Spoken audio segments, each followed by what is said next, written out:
Hello friends, welcome to Raj Malhotra's IAS. तो guys, corona virus की वजह से पूरी दुनिया में क्या सिचुएशन है ये आपको अच्छी तरह से मालूम है। आज की डेट में भी लगभग 2 करोड़ 80 लाख लोग पूरी दुनिया में इस बीमारी से अफेक्ट हो चुके हैं और ये प्रॉब्लम जो है, ये इस बीमारी का जो एंड है वो अभी नियर फ्यूचर में देखने को कहीं नहीं मिल रहा। बहुत सारे साइंटिस्ट, मेडिकल एक्सपर्ट्स इस चीज़ की रिसर्च कर रहे हैं कि क्यों ये बीमारी कुछ लोगों के लिए बहुत ज़्यादा फेटल हो रही है और कुछ लोगों के लिए सिर्फ एक वायरल फीवर की तरह है।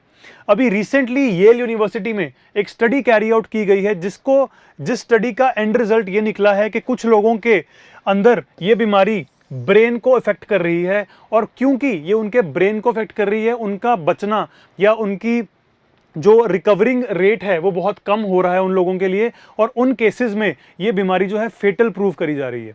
तो देखते हैं, शॉर्ट वीडियो में हम डिस्कस करते हैं कि क्या स्टडी है और क्या चीज़ें अब इस बार निकल के आई हैं इस पूरी स्टडी में से। तो ये जो लेटेस्ट स्टडी है ये बोलती है कि एक पहला क्लियर एविडेंस अब हमें इस स्टडी के बाद मिल रहा है कि corona virus invades the brain cells, hijacks them and makes copies of itself. अब क्या पता चला है इस लेटेस्ट स्टडी में कि ये जो प्रॉब्लम है, ये जो वायरस है, ये दिमाग तक पहुंच रहा है और दिमाग में जाके ऑक्सीजन के जो बाकी नेबरिंग सेल्स हैं उन तक ऑक्सीजन नहीं पहुंचने दे रहा है, उनको दबोच के बैठ रहा है उनके ऊपर। और क्या हो रहा है, इससे ऑक्सीजन कट ऑफ हो रही है दिमाग में। और प्रॉब्लम क्या हो रही है, कट ऑफ हो रही है ऑक्सीजन, इसलिए स्टार्विंग जो सेल्स हैं जिनके ऊपर ही जाके बैठ रहा है, कब्जा कर रहा है, वो सारे क्या हो रहे हैं, मर रहे हैं। तो ऐसे क्या हो रहा है कि आपके ब्रेन सेल्स को ये बीमारी जो है डैमेज कर रही है। This is not with every case that is happening. Corona virus के हर केस में ये चीज़ देखने को नहीं मिल रही है, बट कुछ ऐसे स्पेसिफिक केसेस हैं जो सामने आए हैं। तो इस चीज़ का पता कैसे चला या इस चीज़ के बारे में रिसर्च होनी शुरू क्यों हुई, हुआ क्या कि कुछ पेशेंट्स ऐसे थे, लगभग 50% पेशेंट्स ऐसे हैं जो बोल रहे हैं कि हमें न्यूरोलॉजिकल सिम्टम्स हैं। कुछ लोग बोल रहे हैं कि हमारा सिर दर्द हो रहा है, कुछ लोग बोल रहे हैं कि हमें लैक ऑफ कंसंट्रेशन फील हो रही है, कुछ लोग बोल रहे हैं कि हमें बात करते करते हम भूल जाते हैं कि हम क्या बात कर रहे हैं। तो ये सारे रीजंस जब सामने आए तो समझ में आया कि शायद ऐसा हो सकता है कि ये वायरस जो है लंग्स तक ही नहीं, क्या पता शायद ब्रेन तक भी पहुंच रहा हो। अभी तक का जो हमारा एक्सपीरियंस रहा है कोरोना वायरस का वो ये रहा है कि ये लंग्स तक जो है सबसे ज़्यादा प्रॉब्लमेटिक है। अगर लंग्स तक पहुंच जाता है तो बहुत प्रॉब्लम हो रही है। कफ एंड जो बाकी ब्रेथलेसनेस वाली फीलिंग है वो सबसे ज़्यादा आ रही है जब ये लंग्स तक पहुंच रहा है। बट अब रिसेंटली ये चीज़ सामने आई है कि शायद ये ब्रेन तक भी पहुंच रहा है, राइट। तो अभी तक इसका कोई क्लियर एविडेंस हमें नहीं मिला है कि कितने लोगों के मतलब ऐसे कितने केसेस हैं जहां तक ये पहुंच रहा है। अभी तक हमें ये नहीं पता कि जितनों को भी कोविड हुआ है या जितनों को भी ये वायरस कॉन्ट्रैक्ट किया है, जिन लोगों ने भी, उन सबके दिमाग तक पहुंचा है या नहीं, अभी तक ये चीज़ क्लियर नहीं है। बट मुद्दा जो बड़ा मुद्दा ये है कि ये ज़रूर अब एविडेंस हमें क्लियर हो गया है कि ये दिमाग तक भी पहुंचता है। तो अब ये स्टडी कैरी आउट कैसे की गई, ये चीज़ का हमें खुलासा कैसे हुआ, ये चीज़ पता कैसे चली, उसके बारे में डिस्कस करते हैं। जैसा कि हमने इनिशियली बात किया था कि येल यूनिवर्सिटी के अंदर ये स्टडी जो है कैरी आउट की गई है। अकीको इवासाकी नाम के एक इम्यूनोलॉजिस्ट हैं जिन्होंने ये स्टडी को हेड किया। इनके अंडर ये सारी स्टडी जो है कैरी आउट करी गई। तो इसमें क्या हुआ है, प्रोसीजर क्या रहा है, वो थोड़ा सा डिस्कस करते हैं। बहुत इंटरेस्टिंग है ये। अब देखिए, ये जो वायरस है, ये चीज़ हमें पहले ही मालूम थी कि जो वायरस है एक प्रोटीन के ऊपर अफेक्ट करता है। सबसे ज़्यादा एक प्रोटीन को अफेक्ट करता है, उस प्रोटीन का नाम है ACE2। तो ये जो ACE2 प्रोटीन है, जब हमने देखा कि ये ACE2 प्रोटीन को सबसे ज़्यादा अफेक्ट कर रही है ये बीमारी या ये वायरस, तो ये ACE2 प्रोटीन हमारी पूरी बॉडी में सबसे ज़्यादा कहाँ पे मिलता है देखने को। तो हमने जब ये चीज़ चेक करी तो पता चला कि सबसे ज़्यादा ये जो है ACE2 प्रोटीन लंग्स में मिलता है। तो इसीलिए जो हमारे पास मैक्सिमम केसेस हैं वो ऐसे हैं कि जहाँ पे लंग्स में प्रॉब्लम आ रही है, ब्रीदिंग में प्रॉब्लम आ रही है, बहुत ज़्यादा खांसी हो रही है, और वो सब चीज़ें जो आ रही हैं वो इस वजह से आ रही हैं बिकॉज ACE2 जिस प्रोटीन के ऊपर ये बैठता है जाकर, जिस प्रोटीन को ये डैमेज करता है, वो सबसे ज़्यादा लंग्स में मिलता है। इसके अलावा ये चीज़ का खुलासा कैसे किया गया कि ये ब्रेन में भी पहुंचता है।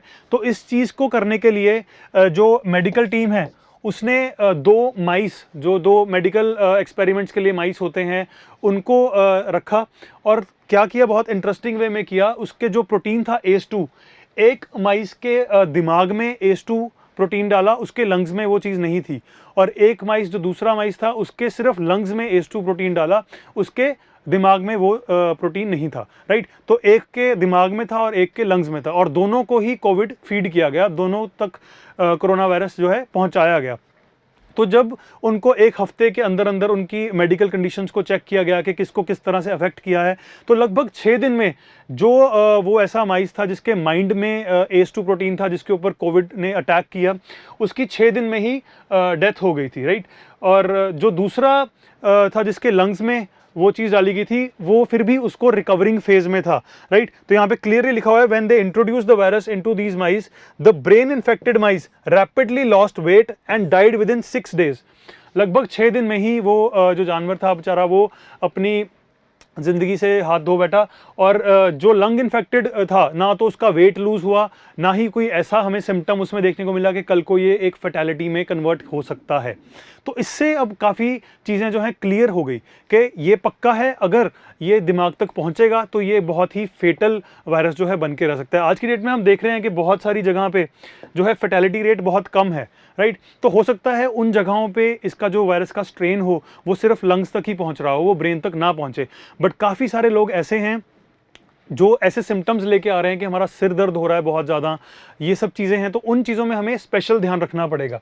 तो अब चेक कैसे करना है कि आपका ब्रेन जो है वो अफेक्ट हुआ है या नहीं हुआ, या आपके किसी नोन का, आपको एक जनरल इन्फॉर्मेशन होनी चाहिए कि ये ब्रेन तक तो नहीं पहुंच गया कहीं। तो ये कैसे चेक कर सकते हैं, इसके 2 रीजंस हैं, 2 तरीके हैं, इनको आपको समझना और याद रखना बहुत ज़रूरी है।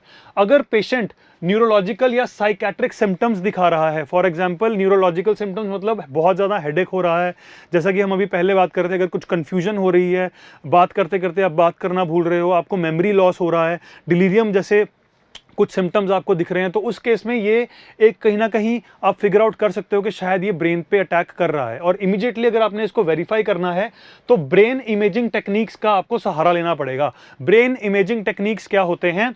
फॉर एग्जाम्पल, आपका एक्सरे इस चीज़ में ज़्यादा फायदेमंद नहीं होगा, MRI हो गया, पेट स्कैन हो गया या CT स्कैन हो गया, इन तरह के स्कैन से आपको ये पता चल सकता है कि क्या वायरस आपके माइंड तक पहुंच चुका है, या आपके पेशेंट जिसको भी आप ट्रीट करवाना चाहते हैं या उस तक पहुंच चुका है या नहीं। तो ये काफ़ी एक इम्पॉर्टेंट जो है वो आगे जाकर आई थिंक ये काफ़ी एक इंपॉर्टेंट डायग्नोसिस होगा जो इसके ऊपर किया जाएगा। बिकॉज अभी तक दुनिया भर के जितने भी डॉक्टर्स हैं वो सब कॉन्सेंट्रेट कर रहे हैं लंग के ऊपर, कि लंग तक पहुंच रहा है, लंग को अफेक्ट कर रहा है। But this is a very new study which has come out, and I think अगर ये चीज़ अब हम ध्यान रखना शुरू करेंगे तो हम शायद रिकवरी रेट और भी ज़्यादा इंक्रीज़ कर पाएंगे। तो अब इसका वे फॉरवर्ड क्या है, आगे चलकर अब क्या होगा, क्या किया जा सकता है इसके ऊपर?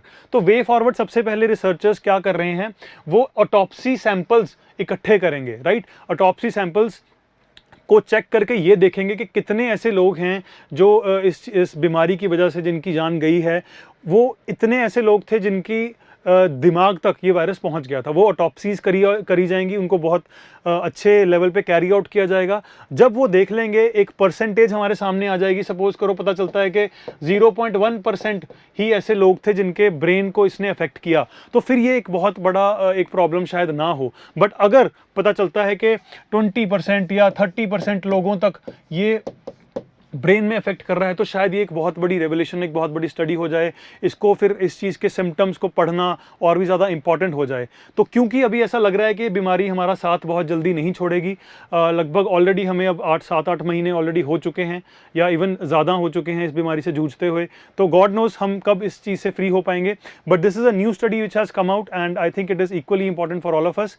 आई होप आपको इस शॉर्ट वीडियो से कुछ नया सीखने को मिला होगा, एंड मिलते हैं अगली वीडियो में। Thank you for watching guys.